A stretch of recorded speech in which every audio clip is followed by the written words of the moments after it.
Good morning friends, स्वागत आहे तुमचं आजच्या प्री मार्केट रिपोर्टमध्ये. तर मग चला सुरुवात करूयात आजच्या या प्री मार्केट रिपोर्टला आणि जाणून घेऊयात की आज आपल्या स्टॉक मार्केटमध्ये काय होऊ शकतं ते. त्याआधी तुम्ही जर चॅनलवर नवीन असाल तर चॅनलला सबस्क्राईब करायला विसरू नका आणि डिस्क्रिप्शनमध्ये लिंक आहे त्यावरती क्लिक करून आपलं डीमॅट अकाउंट देखील ओपन करायला विसरू नका. तर मग चला सुरुवात करूयात आजच्या भागाला. मित्रांनो, काल रात्री US मार्केट हे प्रचंड जिटरी मोडमध्ये होतं. खूप अप्स आणि डाऊन्स मार्केटमध्ये होते आणि एवढं असूनही तिथे मार्केट रेडमध्ये क्लोज झालेलं आहे. डाऊ जोन्स आणि नॅसडॅक ऑलमोस्ट 1% आसपास क्लोज आहेत डाऊन साईडला. तर आता हे असं का झालं ते आधी समजून घेऊ. ॲक्च्युली US मार्केटसाठी आणि पूर्ण जगासाठी गुड न्यूज होती तरीसुद्धा. तर सगळ्यात महत्त्वाची गोष्ट म्हणजे काय बॅड न्यूज आहे ते समजून घेऊ. तर बॅड न्यूज अशी होती की ट्विटरवरती इलॉन मस्क आणि डोनाल्ड ट्रम्प यांची भांडणं चालू होती. ते काल दिवसभर एकमेकांच्या विरोधात ट्विट करत होते आणि ते मार्केटला पाडत होतं. तर ट्विट असे होते की इलॉन मस्क हे जे काही त्यांच्या गव्हर्नमेंटमध्ये होते ट्रम्पच्या, तर त्यांनी ते सोडलेलं आहे मागच्या आठवड्यामध्ये, आपल्याला माहिती आहे सगळ्यांना. त्यानंतर आता त्यांनी काय केलं आहे की जे बिग ब्युटिफुल बिल US मध्ये येतं आहे, ट्रम्प आणतायत, तर त्याच्या विरोधात त्यांनी स्टेटमेंट्स केलेले आहेत की हे जे बिग ब्युटिफुल बिल आहे तर हे आणल्यामुळे इकॉनॉमीमध्ये लॉस होईल, रिसेशन येईल वगैरे वगैरे असं सांगितलं. तर ट्रम्पने त्याच्यावरती वार केला की बिग ब्युटिफुल बिलमुळे जे काही सबसिडीज मिळत आहेत इलेक्ट्रिक व्हेकलला तर त्या मिळणार नाहीत, त्यामुळे टेस्लाला नुकसान होईल आणि म्हणून ते असं म्हणतायत. असं तसं चाललं होतं. त्यामुळे टेस्लाचे स्टॉक्स पडले, टेक्नॉलॉजी स्टॉक्स पडले आणि मग बराच गोंधळ झालेला आहे. ओके, लक्षात घ्या. तर मग आता या सगळ्या गोष्टी पाहता याच्यामध्ये गुड न्यूज काय? तर गुड न्यूज अशी आहे की ट्रम्प आणि चायनाचे जे प्रेसिडेंट आहे शी जिनपिंग, तर या दोघांमध्ये 90 मिनटं फोनवरती बोलणं झाले आणि दोघेही कॉपरेशन करण्यासाठी ॲग्री झालेत, अशी स्टेटमेंट्स दोन्ही बाजूनं ऑफिशियली देण्यात आलेत. लक्षात घ्या. त्यामुळे ही गोष्ट तशी फार चांगली आहे. ओके, कारण चायना आणि US मधला कॉन्फ्लिक्ट जर शांत होत असेल आणि सगळं जर व्यवस्थित होत असेल तर हे पूर्ण जगासाठी चांगलं आहे. आता इलॉन मस्क आणि ट्रम्प यांची जी भांडणं आहेत याचा भारतावर काय परिणाम होईल, तर भारतातल्या ज्या काही कंपन्या आहेत म्हणजेच ऑटो कंपनीज असतील आणि टेलिकॉम कंपनीज असतील तर यांना मेजरली फायदा होणार आहे. कसा?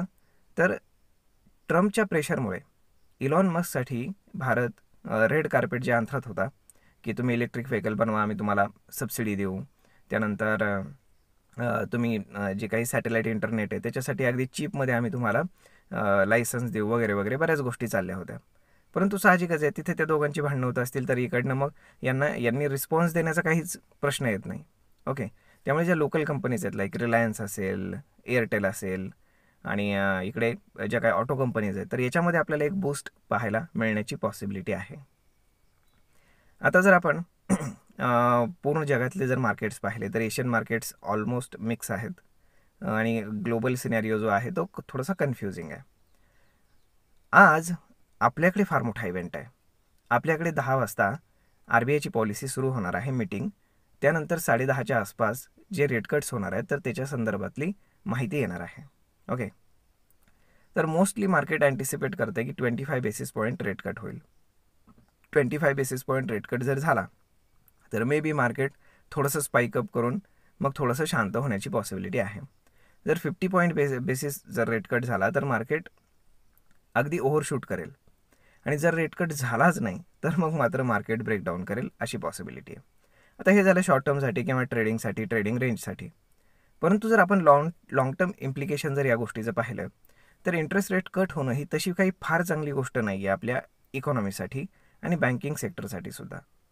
कारण बँकिंग सेक्टर तसंही डिपॉझिट ग्रो करण्यासाठी फार स्ट्रगल करते आणि जर इंटरेस्ट रेट कमी होत असतील तर साहजिकच आहे की FDवरती मिळणारे इंटरेस्टसुद्धा कमी होणार आहेत अजून आणि त्यामुळे ते अनअट्रॅक्टिव्ह टूल राहणार आहे आणि मग लोक तिथे जास्त इन्व्हेस्ट करणार नाहीत.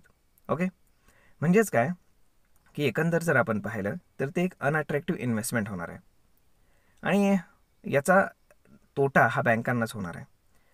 त्यानंतर जे फॉरेन इन्व्हेस्टर आहेत तर त्याच्यामध्ये काय होतं की आपण जेव्हा इंटरेस्ट रेट कट करतो तर हळूहळू आपली जी करन्सी आहे तर ती डिप्रिशिएट होत जाते आणि त्याच्यामुळे फॉरेन इन्व्हेस्टरला दुसऱ्या मार्केट्समध्ये जास्त चांगले पैसे मिळण्याची पॉसिबिलिटी क्रिएट होते रादर दॅन इथे इंडियन मार्केटमध्ये. मग ते इंडियन मार्केटमध्ये फक्त ऑप्शन्समध्ये ट्रेड करतात परंतु इन्व्हेस्टमेंट करत नाहीत, कारण त्यांना लाँग टर्ममध्ये तेवढे पैसे मिळत नाहीत म्हणून. ओके, तर मग अशा पद्धतीनं कालचा FISDIचा जर आपण डेटा पाहिला तर FISनं 300 कोटींच्या आसपास सेलिंग केले, अगदी मार्जिनल छोटंसं. त्याच्या अगेन्स्ट डोमेस्टिक इन्स्टिट्यूशन्सनं 2000 कोटींचं बाईंग केलेलं आहे आपल्याला पाहायला मिळतं. म्हणजे इन्स्टिट्यूशनल फिगर जी आहे ती पॉझिटिव्ह आहे. त्यानंतर इंडिया विक्स जो आहे तर तो ड्रॉप झालेला आहे पुन्हा एकदा. ही गोष्ट अगेन मार्केटच्या स्टेबिलिटीसाठी चांगली आहे. जर आता ओपन इंटरेस्ट जर पाहायचं झाला तर आज ओपन इंटरेस्ट बिल्ट होईल. काल बऱ्याचशा पोझिशन ज्या आहेत तर त्या कव्हरअप झालेल्या आहेत, एक्सपायर झाल्यात.